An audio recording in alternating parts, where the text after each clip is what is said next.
And welcome to our live CBC Hamilton chat with the provincial election candidates for Hamilton Mountain. Over the next half hour, we'll be asking all of our candidates some of our own questions, but more importantly, we'll be taking some questions from you, the people watching and listening on the web. If you have a question for any of our candidates, you can email it to us at hamilton@cbc.ca, or you can tweet it to us at CBC Hamilton, or you can enter it into the bottom of the chat window on your screen. I'm Samantha Craigs, and this is designed to be interactive, so we want you to be doing the interviewing.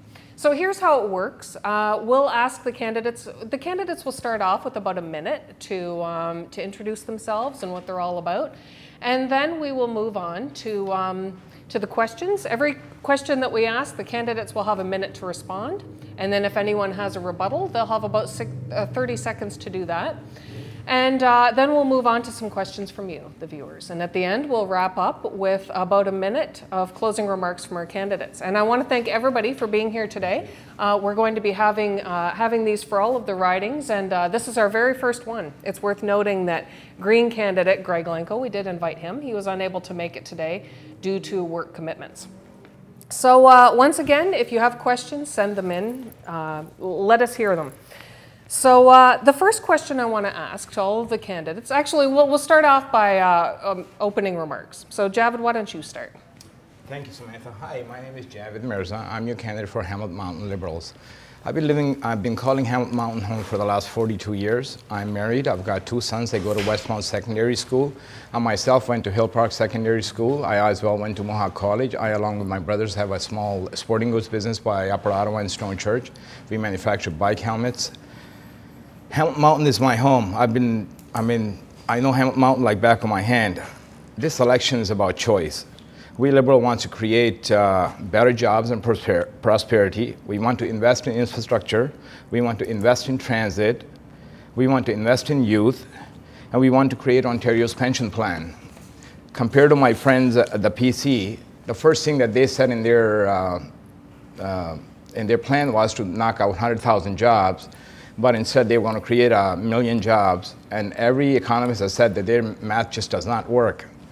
And our friends, the NDP, they chose not to support the most progressive budget that has ever come in Ontario. Even from their own stalwart people have said the same thing. So it's because of them that we're in election here today. I thank you, and I'm very happy that we're here today to discuss some of the important key points for Hamilton Mountain. Next, we have the incumbent, Monique Taylor, from the NDP. Well, good afternoon, Samantha. Thank you so much for having me. I'm absolutely thrilled to be here to participate today. I am Monique Taylor. I'm the incumbent MPP here on Hamilton Mountain and the NDP candidate. And I first just want to start by saying thank you to the residents of Hamilton Mountain for putting their trust in me in 2011.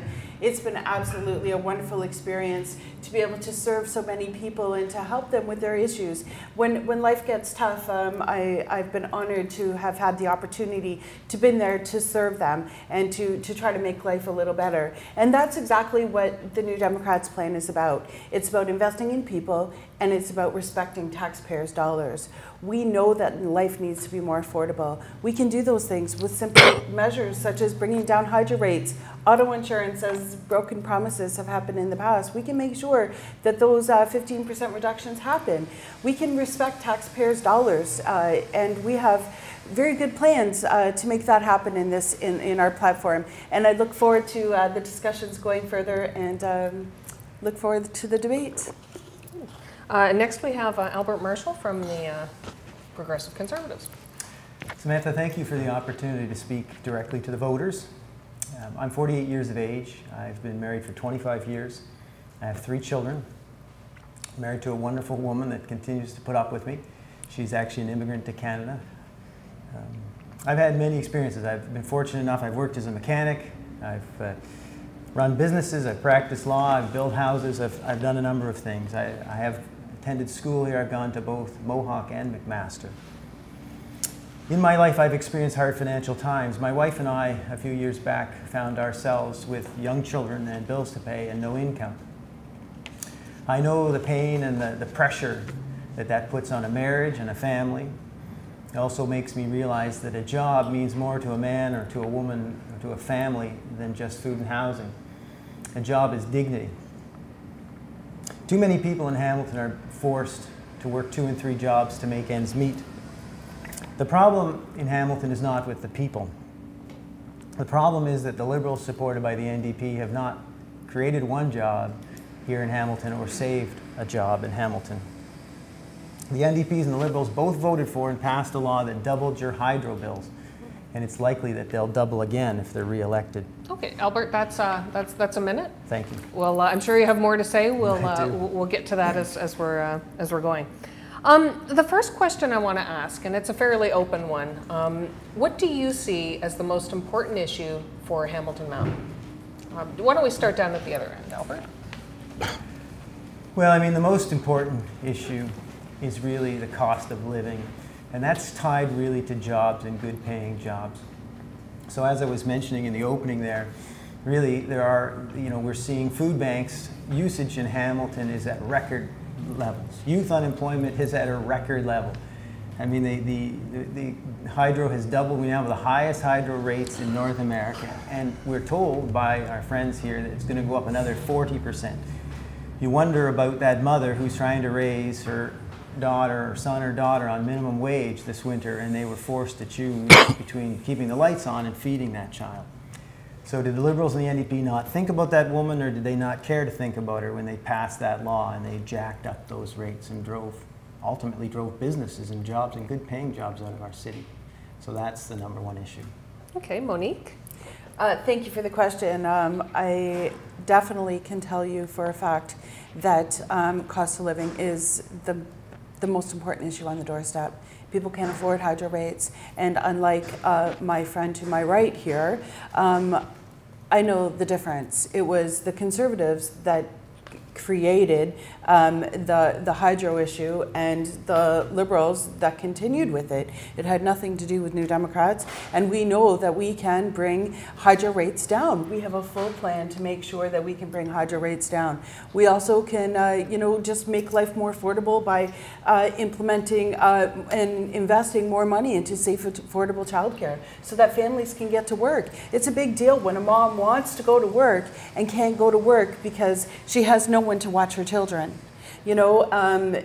I know the need that of families and the usage in our food bank. I meet monthly with a table that I put together actually at our neighbor to neighbor food bank, and it makes sure that they're keeping me informed of the issues, what's going on, developmental services, childcare, people in poverty. We know that we need to raise minimum wage. $12 an hour would be nice.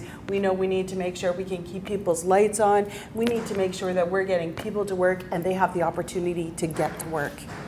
Javid, what do you think? Well, Samantha, there's so many things that people have been asking.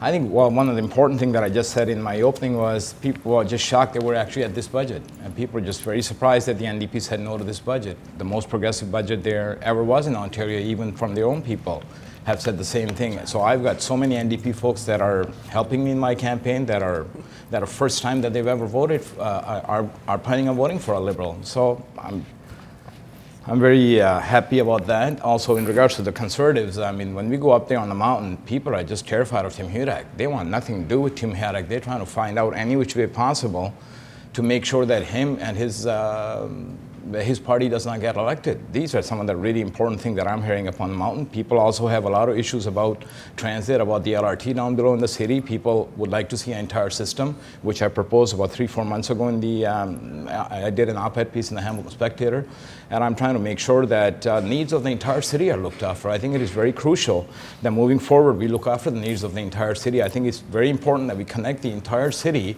to the all-day GO service that we have down below in the city. These are some of the topics that people have been discussing with me, and if elected, I will be humbled to discuss further and move on and create opportunities to make things possible. Okay. Does anyone have any comments they want to make about what you've just heard?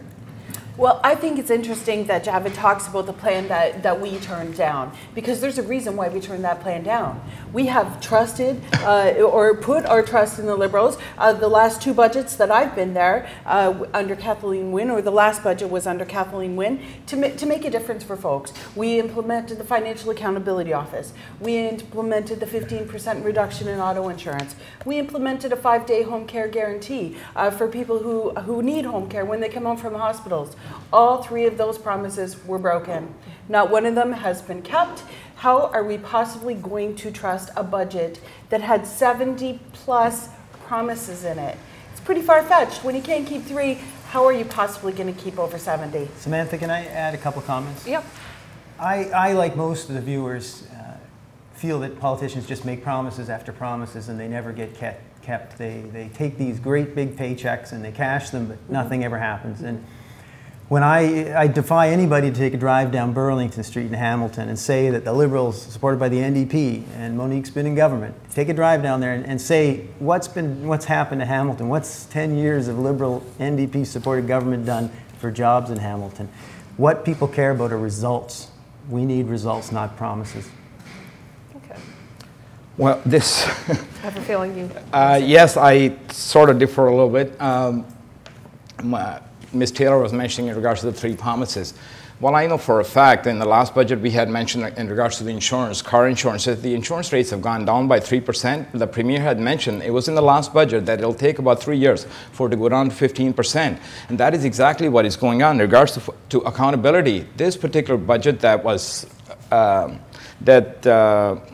friend Monique said no to, that budget had all sorts of accountability acts in there to make sure that the government is all accounted for. So I'm not so sure where we're coming up with these answers. In regards to Albert, for living in Hamilton all my life, when I was a little kid, there were 20,000 people working at Stelco. And at this very moment, there's less than 1,000 people at Hilton Works. The problem that we face with Stelco, as you can see the Stelco pensions, the federal conservative government, along with the NDP, when they were in power in the province of Ontario, gave the green light. Monique, let me finish, please, and then you can say whatever you wish to say. They are the ones who gave the green light to all those people down there so they can use the pension fund that was there and brought in U.S. Steel to open up everything to U.S. Steel. Now, at this very moment, we are the ones that are suffering the retirees here in the city of Hamilton. So Javid's right about one thing with the NDP. So you tell me how, by you taking out 100,000 jobs, you're going to create a million jobs. Javid made a point about the NDP, and he's right. The NDP is the only government in Ontario's history that's ever torn up a labour deal. What? And they allowed. That's absolutely ridiculous. They and did, I have to jump in here.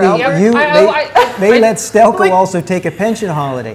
So the biggest threat to unionized jobs in this town are these two. Never closed that program, and the Liberals continue to allow it to happen. We know we opened up that program. That is completely out there, but it was to save Stelco at the time. Neither one of your governments kept the deal and closed it, so you allowed them to continue to take money from that pensions. So if we're in a problem today, it's because neither one of your governments took action, because you have both been in power. If there are problems today, you guys have been in power. He's been in power. You've been supporting them. No, so it's no. Well, let me I do want to. We do have a lot of yes. important local subjects that we want to get to. Sure. And I'm being kind of loose because I think people want to hear Fair you guys enough. talk about these things. Of course. But I Thank you. really want to get to the issue of school closures, because Yes. in Hamilton Mountain, this is a very, very important and intense issue for people, and people are very well educated on it, and they know when they're hearing spin and when they're hearing real talk about it. And I believe it's next Monday that the school board is going to look at closing a number of Hamilton Mountain elementary schools. So I want to know specifically what you think the province can do about that. So Monique, why don't we start with you?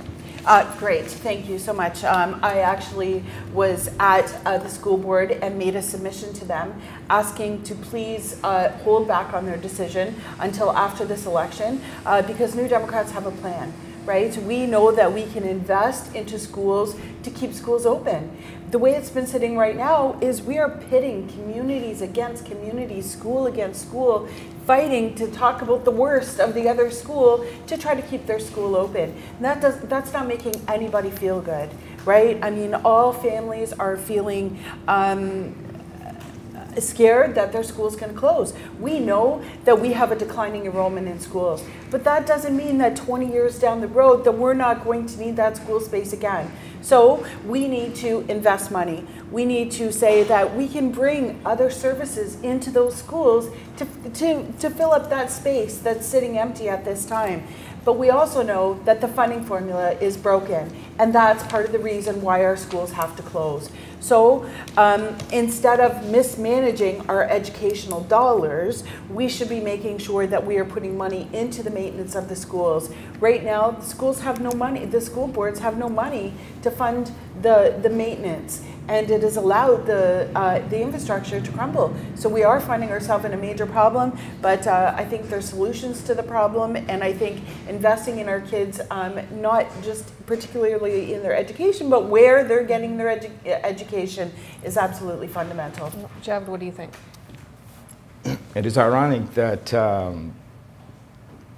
that we're having this discussion. Ironically, the majority of the school trustees, past, former, have been either candidates of the NDP or have been running for the NDP at this very moment. It's amazing that Monique is actually discussing about school closures. While I respect the fact that trustees are duly elected, I promise I or members of my staff will make sure that we attend every school board trustee meeting. Before any closures, I will make sure that I personally liaison to the parents council to make sure that every discussion that is made is gone through the Ministry of Education, so we do not just shut down the school without having a frank discussion about what we're going to do. Schools are not just a place for education. Schools are a place of gathering. Schools are a place where people have so many different activities. When we take a school out of a community, we're taking the heart of the community out. It's so ironic we're talking about schools, because while I canvass up on the mountain, I'm going by west first to all the way down to, in the central mountain. I went to Hill Park, as I mentioned earlier. My son still goes to the rec center there to go swimming, and my school is shutting down. So it really breaks my heart. So I would find a solution, and I think the choice is very simple. I'm going to stop you there, just because Okay. we're at about a minute. Albert, what do you think? But I appreciate the opportunity to speak about schools. The school boards, of course, were originally set up with trustees. Those trustees were to represent the parents and the community's interests. And Javid's absolutely right. The members of the school, the trustees, on the school board in Hamilton are virtually all NDP. And I'm not really sure how Monique can sit here and say that when her party members are the ones wanting to close 11 schools in Hamilton. I'm for office right now. Now, Monique's been standing by and letting that happen, and now the election comes and now there's talk. And our party is the only party that's saying there'll be an immediate moratorium on school closures. We will stop those school closures on June 12th, and then we'll look at that funding formula and we'll fix it. The idea of closing small schools where kids can walk to them and opening big schools where they have to ride a bus to it, and then think about the kids that aren't able, when they get home to have dinner, aren't able to get back to that school. They're going to miss out on those after-school activities. Let's say that their mother or father's working, where they don't have a vehicle or some way to get back. And so, kids that are less fortunate or less able or parents are busier are not going to be as involved in the school. I'm going to stop you there. So may I respond? Yeah. Thank you.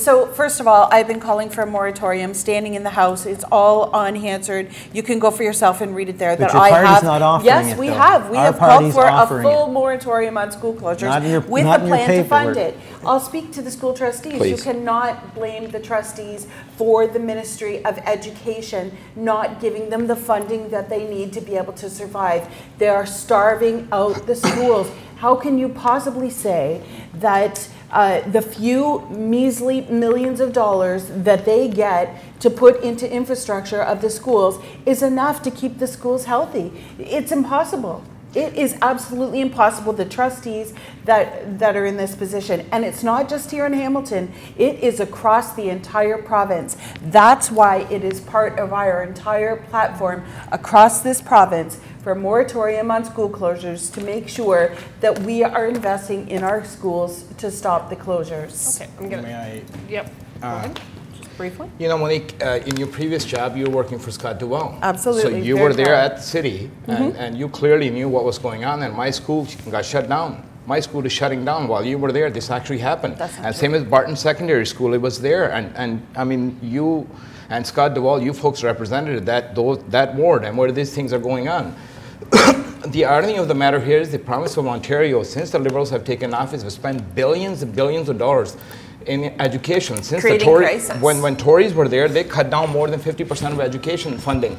The Liberal Party has put more than 50% of that funding back in. We've got an infrastructure plan for schools where we're spending billions of dollars to make sure colleges, universities, and schools are looked after. So it is amazing that you were saying that we are not investing. But like Bill Monique, would you please let me say it? Then afterward you can say whatever you wish to say. We do have to move on. Okay, so, I just wanted to add one more thing. Okay. There are billions of dollars that are involved here at this very moment. The money is there. I'm not understanding this. The decision, you know, we have three-tier government. Is the municipality? But if you vote for the Liberals and NDP, we're just going to get more of the same. The schools are going to be closed. Nothing will change. Well, you folks are the ones who cut all the schools. I'm going to move on because we have been in charge for 10 years. Cut the schools. You've been in charge for 10 years. You've been in government. It's not being fixed. The Conservatives You guys are just going to bring the same. Fair enough. We have a spirited bunch. Absolutely. It's an important This is the Hamilton thing, right? Yeah. We are very passionate about it. We have a question from a single mom, Stephanie Cox, and she says that she has a toddler in daycare, and she says, I face a lot of challenges financially. However, as a working mom, I do not qualify for any tax credits or legal assistance. Despite having a court order in place with the Family Responsibility Office, I do not receive any support. I can't afford to pursue this with a lawyer. How will your office help individuals like myself who feel abandoned by the government? Albert, why don't we start with you? Of course, the biggest issue is the good, whether it's the jobs. You know, if you have a good paying job, you have some flexibility. You actually can go out and do it. The problem, I mean, the raising of the minimum wage is a wonderful thing, quite frankly. But it's not enough, and what we need is to create an environment in Hamilton, in the whole province, that attracts jobs, not what we've seen on Burlington Street, as I mentioned, and not what we see, you know, a food bank has just opened up on the hill. And that's been under 10 years of Liberal government, and that's with the NDP supporting them and, quite frankly, keeping them in power. So what I would say is the first thing and the most important thing is to create an environment that's going to bring good paying jobs back to our city, so that you know, a mother like her and a father are in a position to get a better paying job. I would like to say one further thing, is if you imagine that $15 billion that was wasted through incompetence or corruption, just imagine if we had that to put into, whether it's into daycare, whether it's just into our city. Just imagine how Hamilton would be different if that money wasn't wasted by these two. Okay, good. Thank you, Albert. Monique, what about you? Thanks, Samantha, and thanks to the mom at home who brought this question, because I'll tell you, this is not the first mom that I've heard this exact same story from.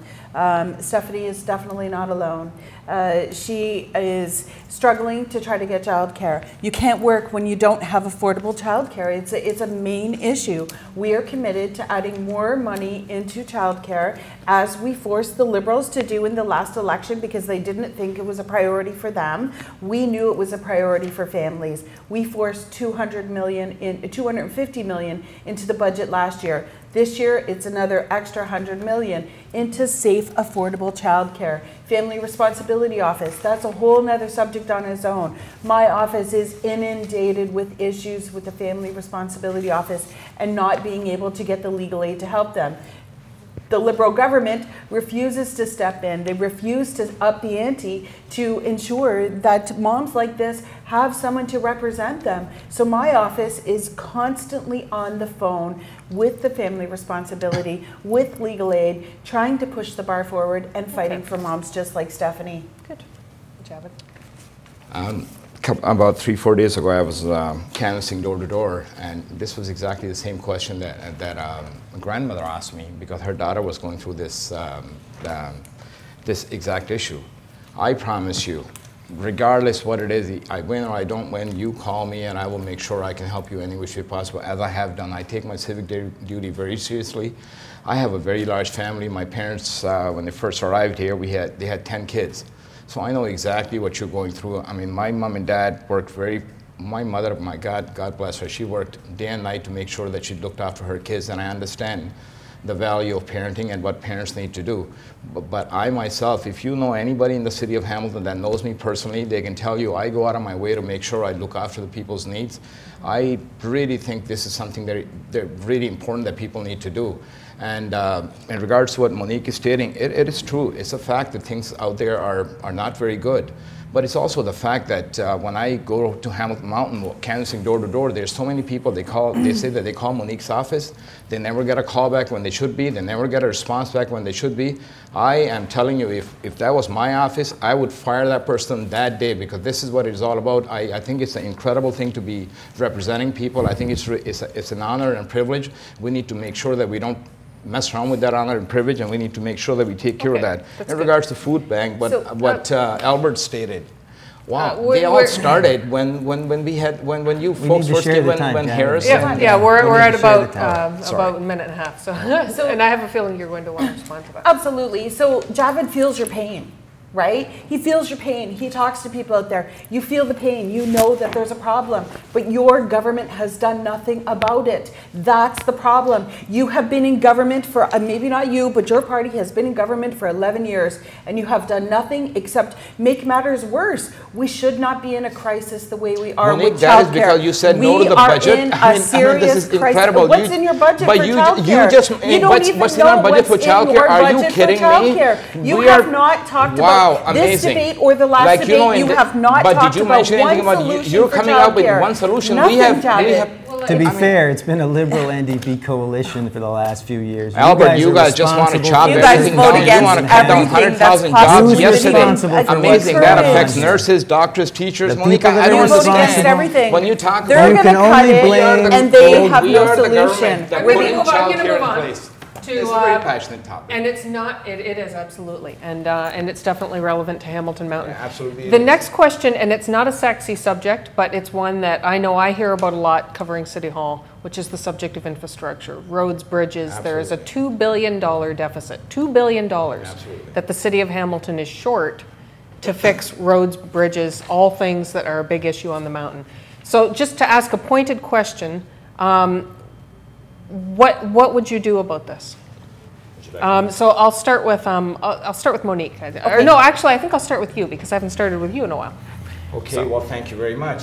Here's exactly what my op-ed piece was about 3 months ago in the Spectator. It's on our website. I think it is really important for us to connect the entire city. Look, the province of Ontario has committed close to $1 billion for a system in place in Hamilton. I would love very much for us to have an entire system in Hamilton. That means, you know, giving a rapid bus service all the way from the airport coming down to Leona Station, have a rapid bus service that goes on onto Rima Road, connecting Summit Park to the new GO station that we're building. We already have the B line.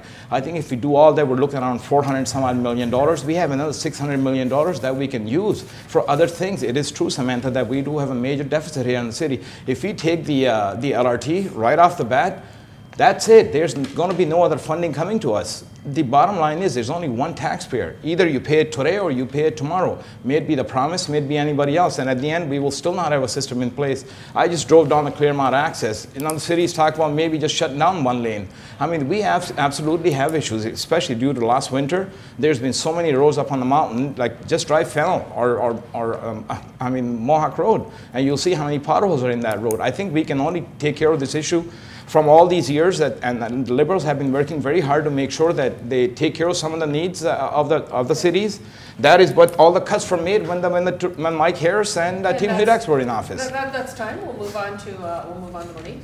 Thank you for the question. It's an absolutely imperative question that we're talking about this because we know that we need upgrades in sewers, we need upgrades in roads, sure. We have sidewalks that are crumbling, we have bridges that need work. Putting the LRT into that, and so the bus, I'm not sure how they fit together, so I'm glad you have a solution for that. Sure. But we need to make sure that we have infrastructure dollars that are going directly to roads, sidewalks, and bridges. We have said we would invest in infrastructure, $29 billion, and making sure that municipalities have the money that they need. We will also free up the gas transfer tax to make sure that we're putting that into other programs, such as transit that Javid was talking about. But there are other ways. If we stop to waste and If we stop wasting dollars that are so critical to the taxpayers, we would have money to put back into the municipalities. Albert, what do you have to say down there? So infrastructure includes transit, to be fair, and what the people on Hamilton Mountain needs is they need better bus service. They need better bus service on the mountain, they need better bus service from the mountain to the downtown. I mean, the roads and the congestion around the city is certainly keeping jobs and businesses out of the city. We need all-day GO transit. We were promised it 3 years ago that we'd have all-day train service in Hamilton. We still don't have that. The Liberals made that promise, they didn't keep it. Now, if we look at this gold-plated LRT, even if the province fully pays for it, we know that every year there's going to be a big operating loss. That operating loss is going to be added to the city's cost. It's going to raise property taxes, and it's going to raise rents, because of course rents are driven by property taxes. One last thing, we used to have a term GTA, which is the Greater Toronto Area. Now they call it the GTHA, which is the Greater Toronto Hamilton Area. This is a term that my NDP and Liberal friends have created because they want to have the people in Hamilton pay for subways and transit in Toronto, not for Hamilton. I want solutions for Hamilton. I want Hamilton to get attention, not Toronto. Okay, I'm going to just move on to a couple more quick questions because we're running out of time. And I'm going to start with you because this is a PC focused question. This is from Quentin Hewlett. He's a York University student. He says, how will the PC plan for job creation actually create jobs when economists who study the economy for a living don't think the plan will work that way? You hear experts all the time, experts this, experts that.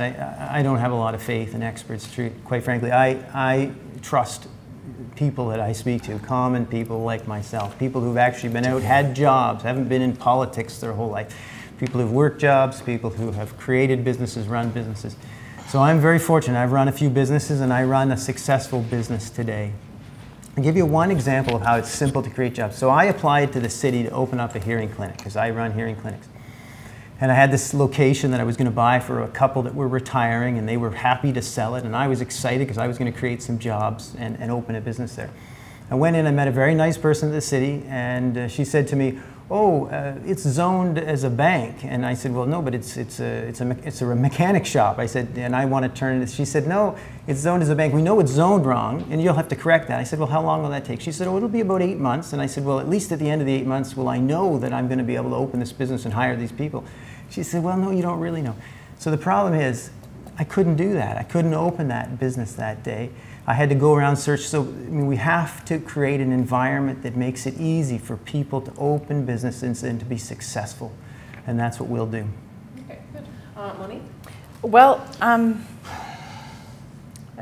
lost track of. In regards to schools, universities, the tuitions, no, it was their the million job plan. Oh, it was the $1 million plan. see, we started out with that they don't listen to experts. That's correct. Amazing. You know, I'm thinking that the experts aren't listening to Tim Hudak anymore, because Tim Hudak has come up with a plan that he's going to create 1 million jobs, but he's going to start by slashing 100,000 jobs. We've seen what you've done. No, it's my turn. In our riding, that consists of 934 jobs, or better, since we have a bigger municipality than some.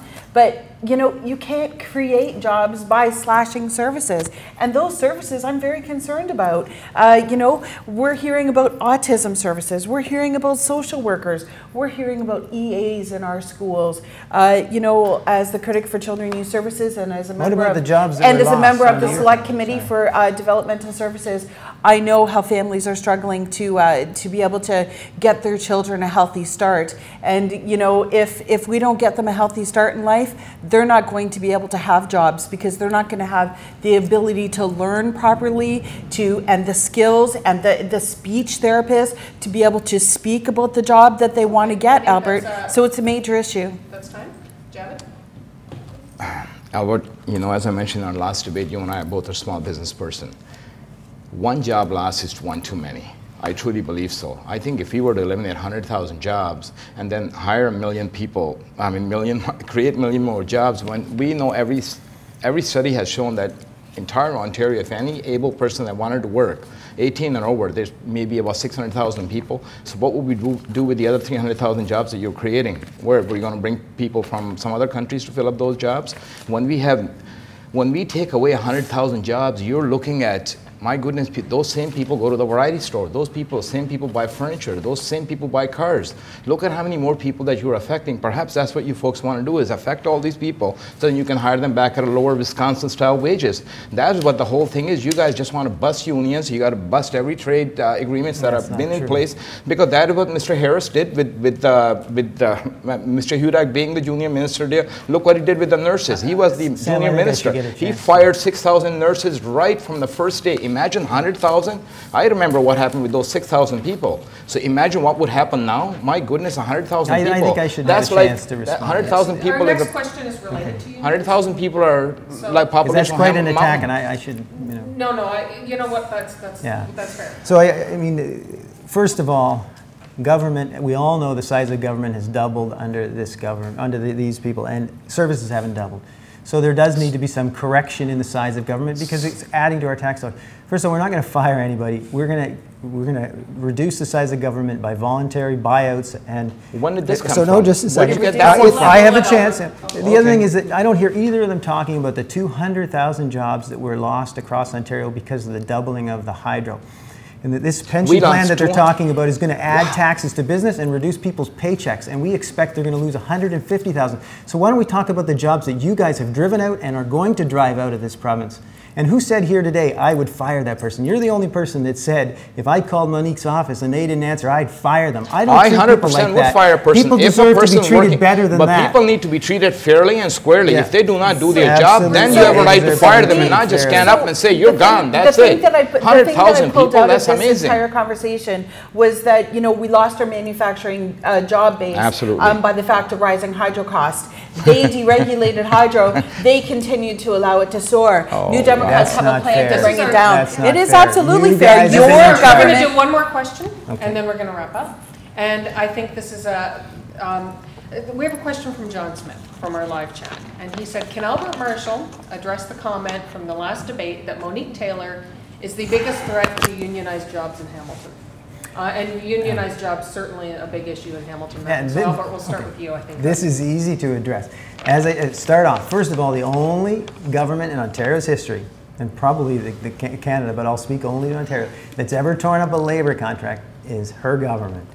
Her government tore it up a few years back. Then they allowed Stelco to take a pension holiday. Now, just talk common sense for a minute. Take a drive around Hamilton. And as I said Burlington Street repeatedly, you can't drive around our riding on the mountain or downtown and say anything other than what's happened here in Hamilton. It's a disaster. So we can talk promises. I hear endless promises, and I'm sick of politicians making promises.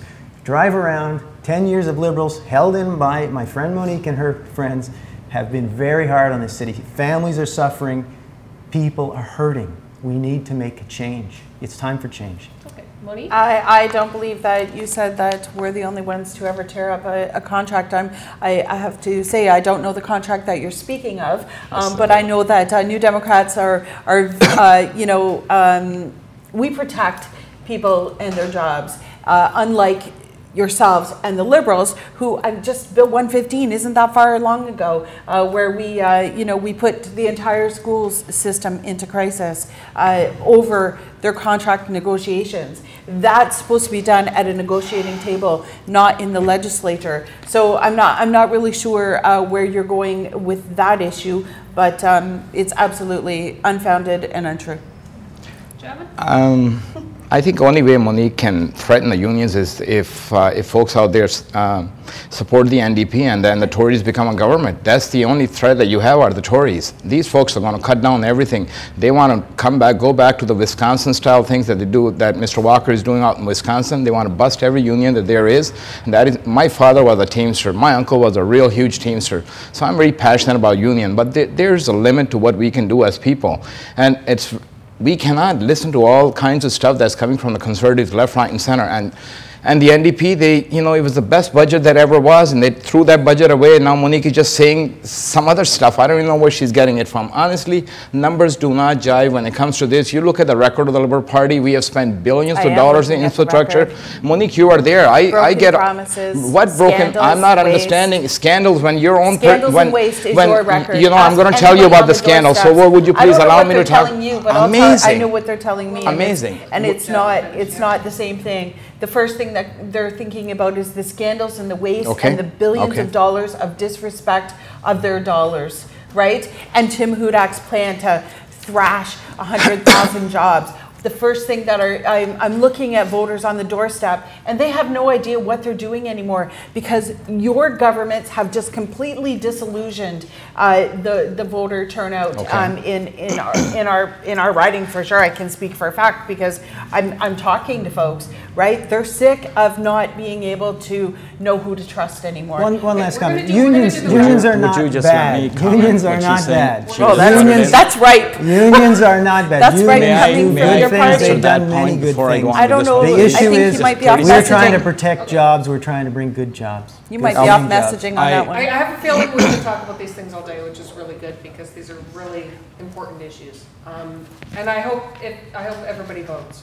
Javed, if you could just briefly. I will be very brief. The Conservatives and NDP have no plan. All they keep talking about is corruption. Fair enough, that happened. But I remember the last time in front of Oakville, it was Andrea Horvath, it was Mr. Hudak, and Dalton McGuinty that stood up there and said they would cancel those gas plants. So irregardless if you had a Tory government or an NDP government, this stuff would have happened. This was bureaucracy that went wrong. Kathleen Wynne put everything in place to make sure that the needs of community are heard first. I think she's an incredibly good person. I think that she has done so far. You can see, look at the labor piece that we have. As soon as she came in, she made deals with all the teachers and with all the nurses and union staff. We have a very harmonious government that's going on. The premier is the right person to lead this province. We're going to wrap up. We're going to do a 1-minute wrap up.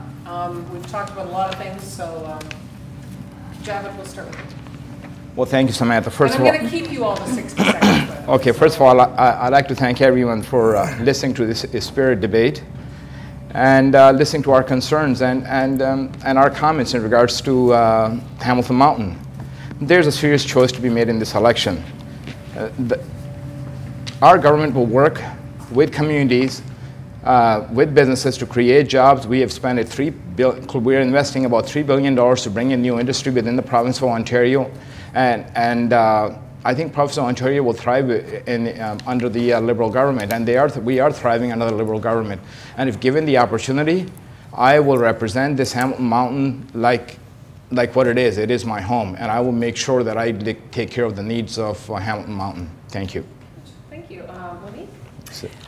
Thank you, Samantha, and thank you to the people who participated today. I think we had a very lively discussion and different points of view, absolutely. But our point of view is really about making life more affordable, and it's about respect of taxpayers' dollars, which we have definitely seen, and the voters know the track record that's been happening under the Liberal government and the Harris government before that, and they're tired of it. They want something different. We have a plan that is fully costed out and is a real plan that will make a difference, will make life more affordable, will respect taxpayer dollars. I'm looking forward to continuing the discussion on the doorsteps, and I just ask the voters to please consider trusting me and re-electing me in this election. Albert? I will listen to you, I will fight for you, and I will put Hamilton first. I will deliver. I will bring high-paying jobs to our community.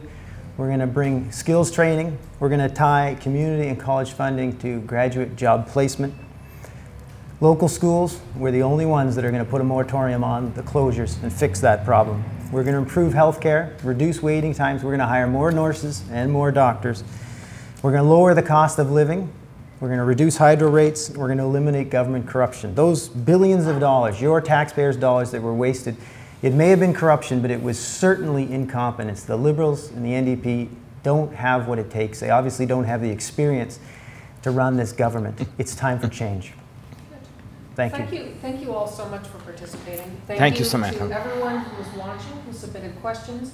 We're doing one of these for every Hamilton riding tomorrow. We're doing Ancaster, Dundas, Flamborough, and Westdale.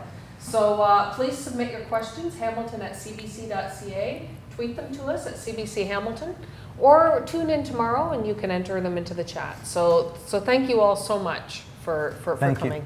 Thank you, Samantha. Monique.